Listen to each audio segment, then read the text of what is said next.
Welcome, everybody, to the Dirty Sheets. We are back once again. It is a Thursday, not a Friday, because I got shit to do this week. I'm Kev Manning. I'm from the Lingus Mafia podcast, all my nonsense at Lingus Mafia. I am along with your host and I guess you're the host too, Billy, because this is yours after all. This is the founder, creator of the Dirty Sheets, your number one source for all of your sports, wrestling, entertainment, and regular real sports too. That is Mr. Billy Body.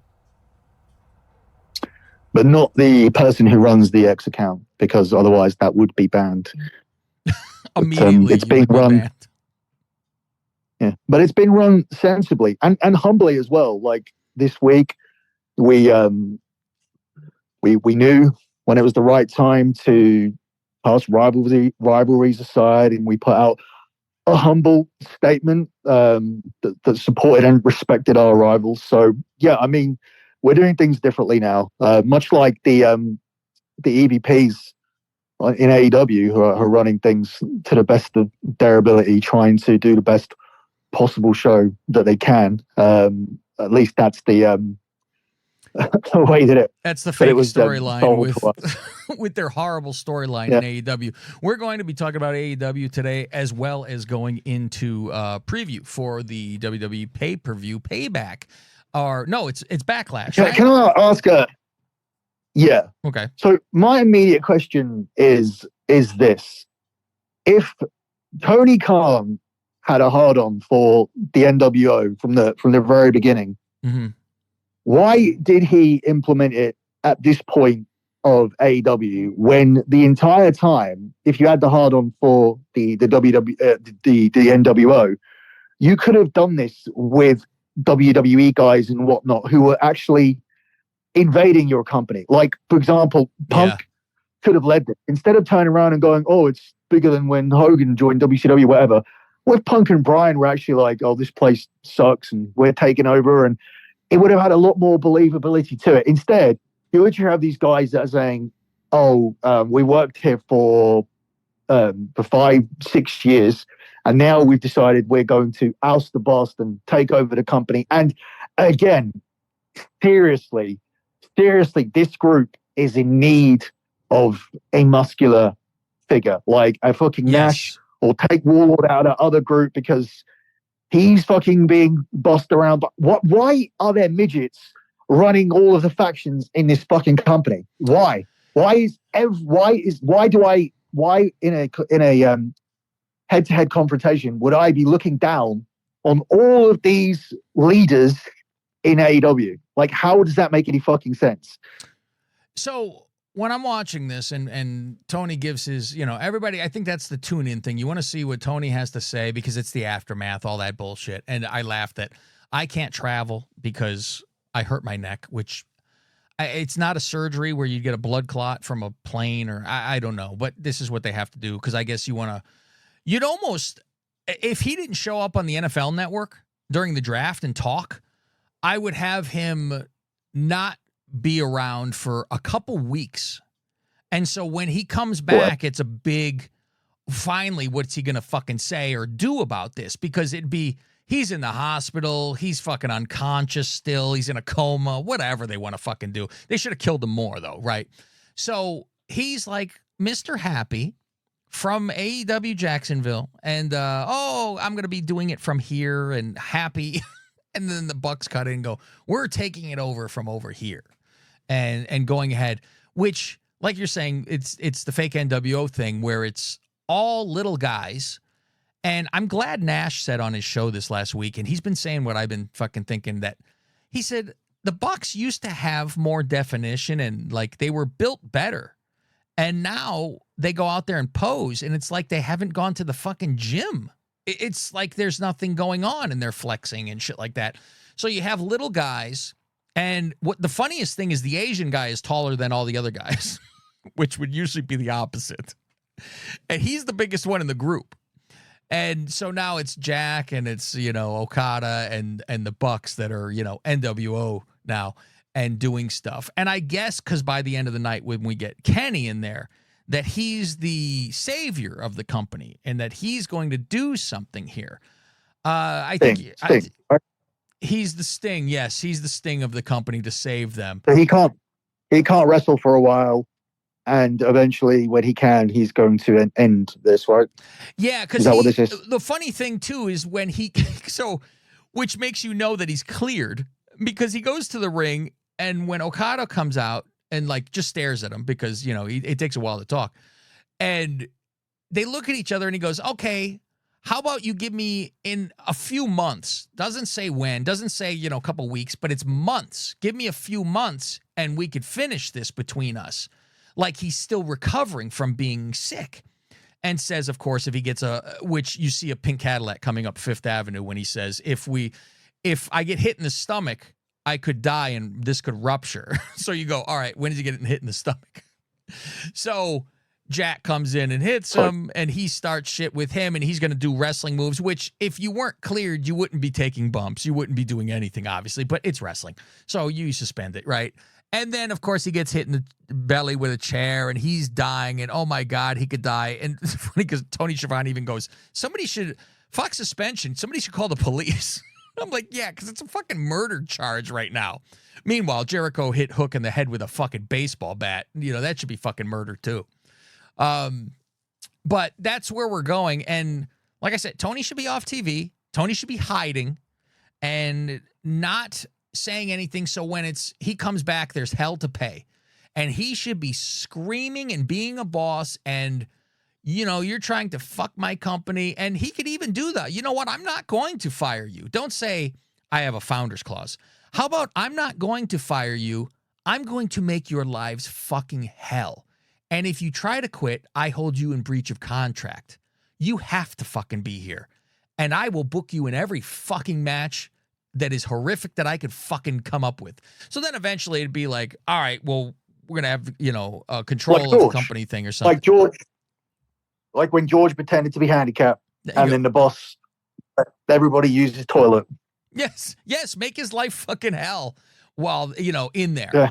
And so they could really do it where it's like, oh, you guys are in a match this week and it's a fucking barbed wire match. Like it's just constant fucking them and, work way somewhere around it. But I laugh because they say ironclad contract for a founder's clause. Well, what does that make Jack? Jack's not a fucking founder. But he goes, oh, and our friends are okay too. But they don't have a fucking founder's clause, which is supposedly why they're not getting fired. So does that mean Cody can walk back in anytime he wants? Anytime he wants. He would just be on the show. No need. I'm a founder. I'm here. So that's where we're at with that. Another problem on that show, to start it, was Swerve going out there. And tell me if this makes sense, Billy. Swerve goes out and he says, all right, who's going to be, my title contender at the next pay-per-view in Vegas? And the EVPs go, oh, here's a guy who hasn't been around for a while, but he's going to come fucking take your title. Do you know who this is, Billy? Have you read anything? Christian. Yes. The man just lost. His last match, he lost the title. He now gets a world title shot. In a press conference, Tony made a big thing to turn around and say the rankings that Mercedes got a title shot because the ranking system wasn't about those belts. It was only applicable to the World Championship. So he got around the Mercedes one, but then put himself in a fire with this one.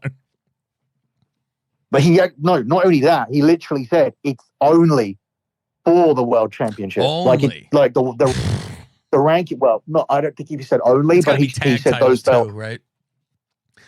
Like the main head ones, tag team and world. Is there a ranking system for the tag division? There was. I remember. You know what? When this whole thing started, they showed a fucking graphic of every fucking title. And it was a ranking of every title. Well, essentially, he said there was the ranking system was only applicable to the world titles, and the TBS title and international title, I believe, were excluded. I can't remember just exactly. Not the women's. Not the women's TBS, but the women's world, everything but the TBS. Because they make no fucking sense. I don't know why they paint themselves into a corner with that. They really need to just. I think he said because they've had open challenges and whatnot. Anyway, he went into a big thing, and all these fucking simps online were like, "Oh, look at that! He explained it. Now everyone can shut up." It's like, well, no, the fact that you have to go on and explain all this stuff in the first place means that it isn't digestible for your casual consumer, of which they believe that they did based on these casual consumer. They believe, these idiots online believe they did a 1.3 rating or whatever on Saturday because they fucking piggybacked off the NFL, off the NBA game, and people didn't switch their TVs over quick enough. So they got a sprinkle of the audience that didn't immediately switch off. And then they forget about how the line just descends into normality immediately after people realize they're watching wrestling, and not even very good wrestling. Not even the type of wrestling where the lead-in is supposed to be like, oh, hey, I haven't watched wrestling for a while. Let's see what's going on here, because I used to watch this. That's the whole idea. When you get a lead-in, you're supposed to have fucking Brock or Rock or John Cena come out there, or whoever people familiarize with, or fucking do a ladder match or something to open up the show. Or so this is when you first introduced Swerve. They're heavily relying on the fucking Big Bang, which is even worse, that they're like, no, because we didn't have a great lead in. What the fuck? Your show shouldn't rely on who the fuck is in front of you. Your show should be people change the channel to go to your show. They spent the whole week defending themselves and saying, like, oh, you guys don't understand. Like, they say Swerve's promo is going to be in front of the biggest audience. Well, the fucking audience don't know who he is. Because he's the biggest audience is not Collision. Well, it was because of the lead-in. This is my whole point. They were relying on the leading from the NBA. Jesus. because they were on straight after the NBA game because of the scheduling, which is why their first it counts as a quarter hour, but those aren't chopped up like to the minute. So basically, for about 4 minutes, people watched AEW and they got like a 1.4 quarter hour rating that just basically obviously then went way, way down as people realized like that it was wrestling. But as I said, not even good wrestling. Not even the wrestling where you accidentally put it on and you would think, oh, I used to watch wrestling. Let me just see. I might as well just keep this on. No, it was channel changing. Who the fuck is this? Like, who the fuck is this black guy? We've never seen him before. Let's just fucking change the channel. Like, it wasn't what you do. So they can turn around and say, oh, they saved Swerve's thing for, when you had the most audience. Yeah, but that only fucking benefits like Swerve. And it doesn't really, because the thing went straight back down. It doesn't benefit anybody. What you need to do is benefit yourself. AEW needed to help themselves. They needed to put something in that spot. I would have started with something where you had a match booked for later on in the show. And WWE have done this a few times. The guys hate each other so much, they're already brawling. Like, they're already brawling. They're already like, you go there and go, oh, this show was supposed to start with a promo, like Swerve Strickland was supposed to come out, but Moxley and whoever, I don't know, whoever just couldn't wait, and they're hitting each other with fucking chairs. And this is where you might use some fucking glass. They're obsessed with glass. Like, start the show where someone goes for a fucking car window or something, and then suddenly people that come over from the NBA will be like, oh, let me see this fucking massive what's car going crash. on? This fucking this through the windscreen fight that we're watching. Like, it's just, they're so stupid. And it's so shit, and it's so dumb, and it's like I got to the point where this is the saddest thing. Forget about the overall mistakes that AEW have made. Right? Mm-hmm. Had we done this show, and 2 weeks ago, before anything had happened with this new NWO Hobbit storyline, right, with the Hobbit NWO. So before any of that happened, if we turn around and said, right, this is what I would do, I would have Jack be with the Bucks, right? Jack goes with the Bucks and Okada, and they attack Tony Khan, and they turn around and say, we're running the company now. We've killed Tony on TV, and we run it because we can't be fired. And nobody that we want here gets fired either. If we had said that and booked that and laid that out, we'd have been like, oh my God, that's really good. That's a really good way to progress over over the next 2 weeks. If they actually do that, if Tony does get beaten up and these guys are running the show and Jack is a big heel, that would be really good. That might get people interested again. Everything this company executes, everything this company touch, everything that they execute and do, they do it badly. And they everything is a fantasy. Oh my God, what if they signed John Moxley? They did it. It's rubbish. What if they signed Edge? Oh, Edge is going to go over there. He's going to have like banger matches with X, Y, and Z. He's over there. No one fucking cares. Oh, Sasha should go there. Oh, there's so much more for this division needs Sasha Banks. She's there. She's fucking terrible. Every time she opens her mouth, she loses value. Everything they do, everything is a fantasy. The fantasy of AEW is always better. It's like that girl I saw yesterday. Every fucking thing is as a fantasy is better than the reality. I would have even liked if they know this is coming with Jack and okay, this is their angle, they're going to beat up Tony and everything, and you wanted to do a little NWO style. A couple weeks prior, maybe you start to almost make the Bucks babyface-ish, even though they were just bad guys, right? Like at least start going on that side to where if Jack attacks Tony, they could come to the rescue and then turn on Tony where you would actually think they were helping. But they're, the bad guys the whole way. So you know when they're like, oh, what are you doing? I'm like, there's no suspense for shit when it comes to that stuff. They just, I think Tony has become what he hates. And when he's talking about like that Vince doesn't listen to anybody and just does what he wants and this and that, he's now this. He's not, as far as, I mean, who knows who he's taking advice from, but it doesn't look like he is. Oh, who knows? We know. But I don't think he's taking advice. We know. The people who he listens to or thinks like what he's doing or praise what he's doing are all people who have never made any money from wrestling. This is the biggest problem. All of their ideas and everything is a fantasy. These people know how to sell newsletters and how to sell paywall content to a very, very small portion of the audience. But for Dave Meltzer, right? Let's just name him. Dave Meltzer earning $12, right? Yeah. From 500 people. For earning $12 from 500 people per month, right? Mm-hmm. Is $6,000. I don't think he has 500. He gets double. But let's say 1,000 people subscribe to the Observer. That's probably low too. Yeah. 1,000. Right, it's probably low. That's $12,000 in Dave's pocket a month, right? Yeah. Which is sick. Yeah. It's disgusting to think about it. How bad he is. And I always say God bless him for creating the fucking thing, and he was the first one to do it. Things have fallen off, sure, but you always got to tip your hat that like he invented it practically. So God bless you for fucking making your money. I mean, let's say you got 10,000. I wouldn't doubt. I would say at the fucking dead minimum, it's 5. And I think that's probably crazy low. You've been doing it since the 80s? And fucking ton of these fucking people do that, pay for that shit. It's got to be a fucking fortune.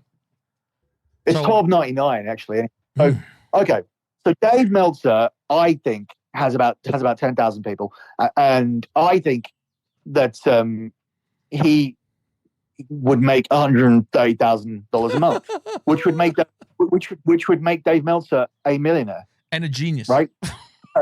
A multimillionaire. In fact, he earns $1 million a year, which would make him richer than most of the wrestlers, right? Yeah. And he has his audience. He has his 10,000 people.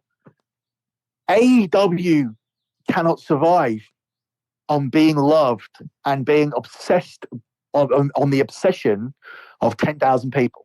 Dave Meltzer can. Dave Meltzer is a successful multi-millionaire with the money of 10,000 people. This company with 10,000 fans or even 100,000 fans is a broke, money-losing joke of a company. Well, you if see, your they core lost like audience, contracts too, or something, didn't they? Like they can't get a TV deal or something like they that. never. It was the biggest inevitability. The sky is blue. The sun will rise. Losers will tweet about wrestling on the internet, and they were going to lose contracts. It just all ties together. There's just how could it be any other way? The attendances are what they are. I had some fucking idiot, and among multiple fucking idiots online this week.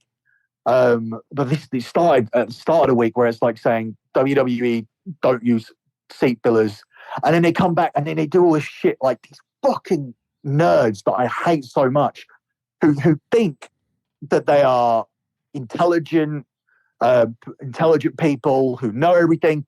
If you knew something, if you really knew something, you would have jobs, real incomes, real success, friends, girlfriends, social skills. You wouldn't even be bothered about tweeting me when I turn around and said, when Dave Meltzer put out a story saying seat fillers are normal. I see this thing about AEW seat fillers, and he had to go back because he's been paid by them. Seat fillers are normal. WWE use seat fillers every show. Last time I was at a WWE show, which was years ago. I haven't been to a show in a long time. It was in San Jose, and I think it was like a SmackDown. There were seat fillers then. But this was a couple years ago. I couldn't tell you like now if there is like on camera side if somebody gets up to pee or whatever, which would be weird anyway because I'm like, so there's one chair open and it gets filled back again anyway when the guy comes back from peeing, whatever. But I don't know. There's a significant difference between seat fillers that WWE do use, even when they're sold out. Explain the difference. There's a significant difference between seat fillers and seat fillers. Yes, because I hear you now. Bodies, right? Okay. The seat fillers that WWE use are for a few reasons. For peeing. Number one is that reason, like in terms of an emptiness, but it won't be like one seat or whatever. It'll be like if a couple of seats are gone, and these people will be being paid. They will be taken from an agency, and when you hire from an agency, you can hire black, you can hire white, you can hire Chinese, you can hire fucking disabled, and most significantly, the number one seat fillers that WWE do hire are beautiful models to put in their audience to make it look like, hey, look, they're coming to the show, and they save seats for them. So then the seats that they use for seat fillers are often not even sold because they want models in those seats. That's a big fucking difference. Is that recent? From turning around. Yeah, it's always forever. Okay. It will be. They always want a beautiful like girl to be shown. Because the guy I know who did a seat filler was a pig of a man. But this was like where they go, you could, bring a sign, here's a sign, they give you or whatever, and they say, you gotta, when somebody goes to pee, you go sit there, and then when they come back, you leave. So it was a lot of that. They go, you'll be moving around all show, but you get to watch the free show. But there was like a handful of those. Well, this is a different time. I'm talking about the seat fillers that are forever. This fucking dick on the internet, when Dave said that story, and I said, WWE, don't use seat fillers, I had to pull strings for a show at a house show, which is true, right? And there's no seat fillers at house shows. Yeah. So this guy goes, they do this thing where they go, you're wrong, and posted something from day one in 2002. And he was like, hope this helps. That's what they put. Hope this helps. And so the problem is that you argue with this because you go crazy. It's arguing the sky is blue. That's the problem.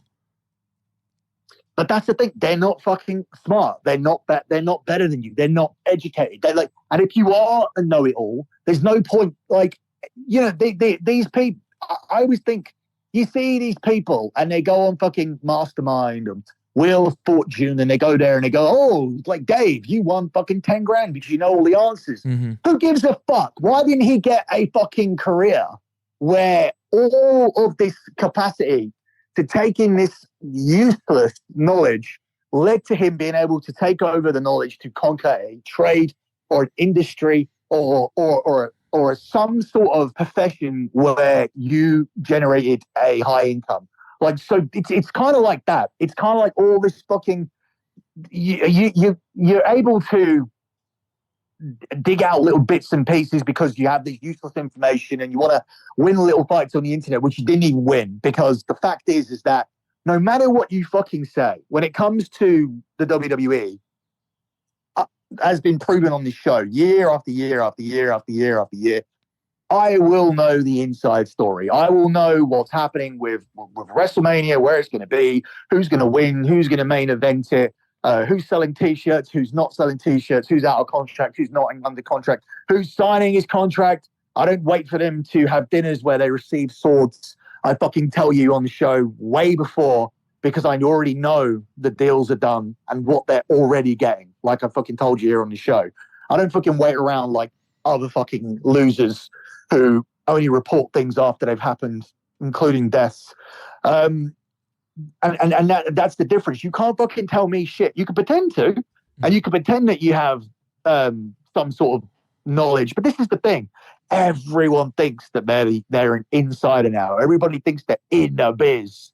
Like fucking Cornette gets pissed off about. And I fucking understand that. Can you imagine you're actually in the biz and you've done something for so many years and these fucking people come along and they're like, and they're like trying to tell you like, you know, the color of the sky. And that's the thing. It's like fucking, I can understand to some extent.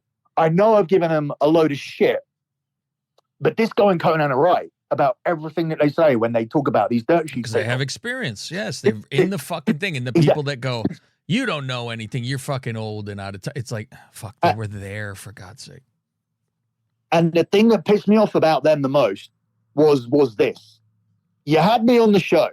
I was there, and from the very beginning, I was one of the only ones, whether it be from Russo, whether it be Disco, even though Disco is massively disrespected by these losers, he's still done more than them. And Conan, I always said, I'll never fucking argue with wrestlers because you fucking did it. Mm-hmm. Like, so I'll always fucking sit there and listen to what you have to say. Do I find some of the ideas dated? Yes. Do I think that some of the stuff is too much inside the wrestling bubble and they need the outside perspective? Yes. That's what I was there to do. And it was a balanced show when I was there, because you can go to the wrestling guys who are respected and I always let them talk. I wasn't like fucking Shaw Ross Sapp where I turned around and said, oh, I'm too good to come on your show. You ain't too good for anything because they wrestled, you fucking hick. Like, they actually fucking did it at the peak as well.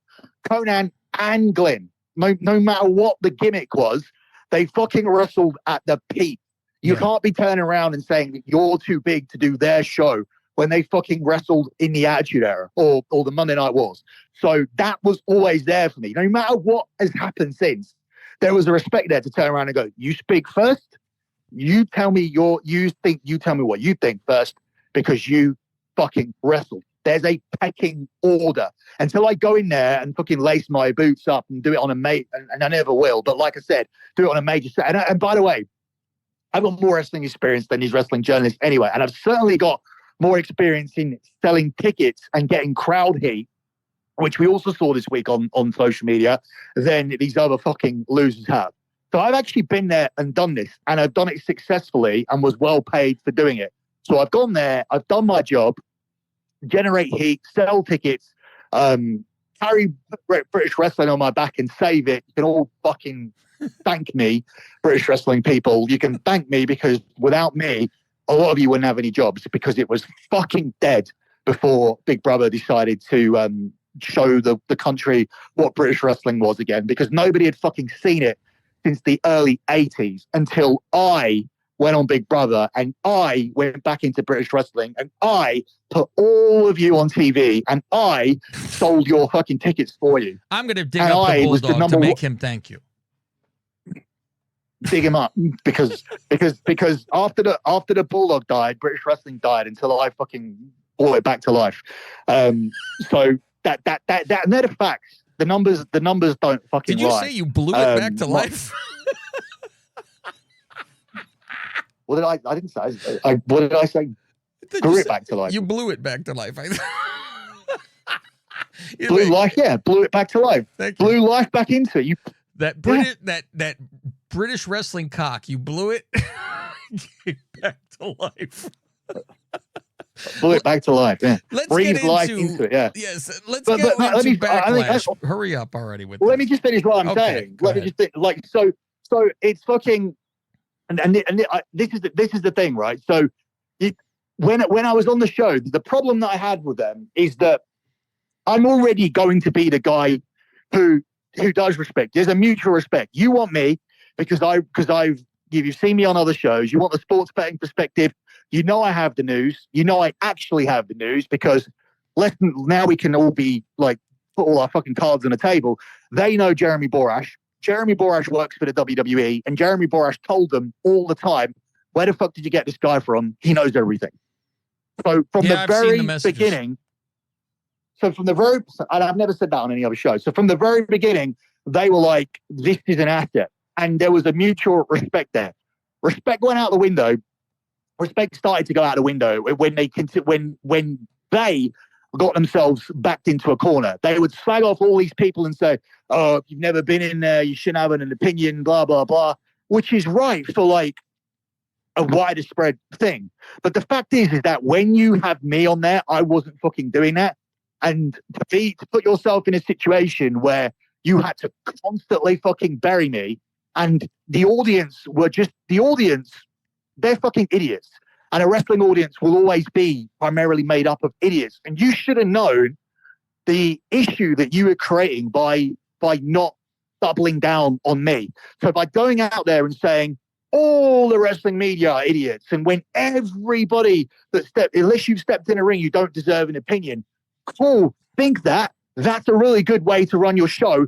Don't put me on it, because you can't have me on the show to give you that opinion of someone who's been on reality TV and who's younger than you guys, and to bring that different perspective, like from that you want as somebody who's done the other things that I've done in my career. And also you want my news, and also you want my sports. So you want me for all these things, but you bury me with the things that you say. You can't do that. You have to commit to one thing or the other. You have to hate the dirt sheets, and you need to be the old wrestlers doing your show, or you need to really turn around and say, this is the exception because you're the only guy who does it this way. And they didn't. And they weren't able to, and they never stood up to their audience when that shit was going on. Shit that they caused by burying the dirt sheet guys. You can't say all the guys that haven't wrestled don't deserve an opinion, and then have one as one of the main parts of your show. And they never fucking solved that problem. And it got worse and worse and worse and worse to the point where I couldn't be there anymore. But at the end of the day, like, if you've fucking done something, everybody needs to shut the fuck up and listen. So these fucking idiots coming on Twitter saying that bullshit. But getting all the way back around to my point, the AEW seat fillers are basically just adverts that go out and say, we need people. We need bodies. We need babies. We need fucking crash dummies. Bring your teddy bears if they can fill a seat. Bring your fucking cats and dogs. That's the difference in the seat fillers that they are using compared to what now the WWE using is hand-picked seat fillers. Models, could be black people if they feel that, like, you know, they need to fulfill quota. This week they used 3 guys from the Kansas City Chiefs to fill seats. I saw that. So there was 3 guys from the NFL that filled some seats for them this week. Are you still there? Yep. All right. I thought you fucking passed out. I know you had that vaccine. I'm waiting for you to take a fucking a breath, but go. When do you want to get into fucking, the break was what, the fucking preview for the break was when I said they used 3 seat fillers from the Chiefs, and that's where you fucking laugh and we move on. But fucking no-sold it. I know you motherfucker. Shall we get into this? Speaking of, we'll go on to Backlash, yeah, because we'll move on to WWE. But the first question I need to ask is, like, just before we do Backlash, was, do you think it was weird that the Chiefs were heels? Yes. 100%. In Kansas? It 100%. It didn't make any fucking sense. Because if we're gonna bash the other company, we have to be fair. Yeah. And if AEW done it, we'd be like, Did you see them put the Patrick Mahomes as a heel? How Yes. dumb is that? Like, of course we would. And only because he was a Prime guy. That's the thing. He's a Prime athlete now, so he has to be with Paul, I guess. But to hear the rest of the show and the rundown of Backlash, make sure you subscribe to the DirtySheets.com or on your Apple Podcasts. Talk to you next week.